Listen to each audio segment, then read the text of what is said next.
have everyone now present each problem, and the recorder from each group is going to write on the board. So I'd like everyone to, this is your notes from the day, you can write down, and feel free to ask questions, and you can direct them at the group leaders, or you can direct them at me. Okay, Donnie, go ahead. Okay. So the problem we have here is what kind of government should the Israeli government set up, and how exactly should they set up this government?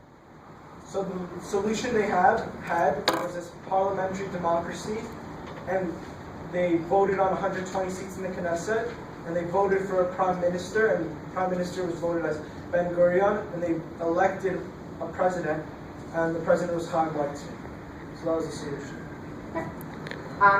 Did your group get a chance to evaluate whether you thought this was a good or a bad solution to the problem of what government? Unfortunately, we didn't have the time. You didn't have the time. Okay, so let's throw it out to the rest of the class. Do you guys think that it was a good result in the group? So what would that? It's like, and it also said like they got like a seat in the UN also, so like they're internationally recognized like as a Jewish state. So.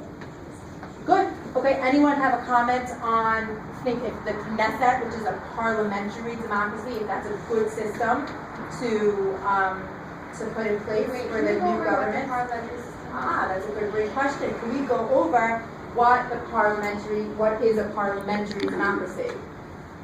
I'm guessing there's a parliament. Who's in gov? Shoot, not asking questions anymore. Okay. Does anyone know the difference between a parliamentary democracy and a Republican democracy, which is what we have in the United States today? Oh wait, isn't Parliament that like they vote and then there's like a lot of different houses that roll together? No, there's something different about how we vote and how the votes get. Go. No. Yeah. Okay. Whatever. Yeah. Like based on how many votes somebody gets, that's how many seats they get in the government. And for the Republican, it's winner takes all. Correct. Excellent. So now we'll explain it in more simple terms, right? A parliamentary democracy is you vote for a political party, and then it's percentages. So, for example, if you are following Israeli elections, right?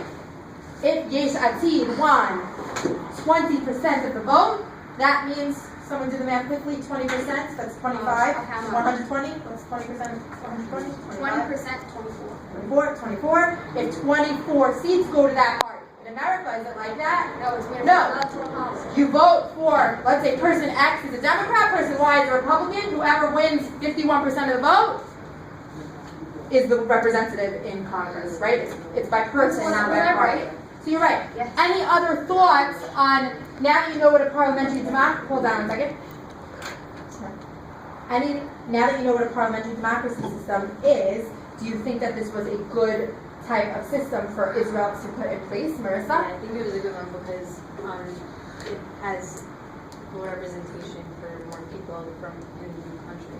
Absolutely. Great. Excellent. Debbie, you want to? I know in our thing was about like how much culture there was now that Israel is a state. So, like Marissa was saying, now that there's so much culture, they could be represented like equally. Excellent. Okay, let's go on to immigration absorption. Okay, so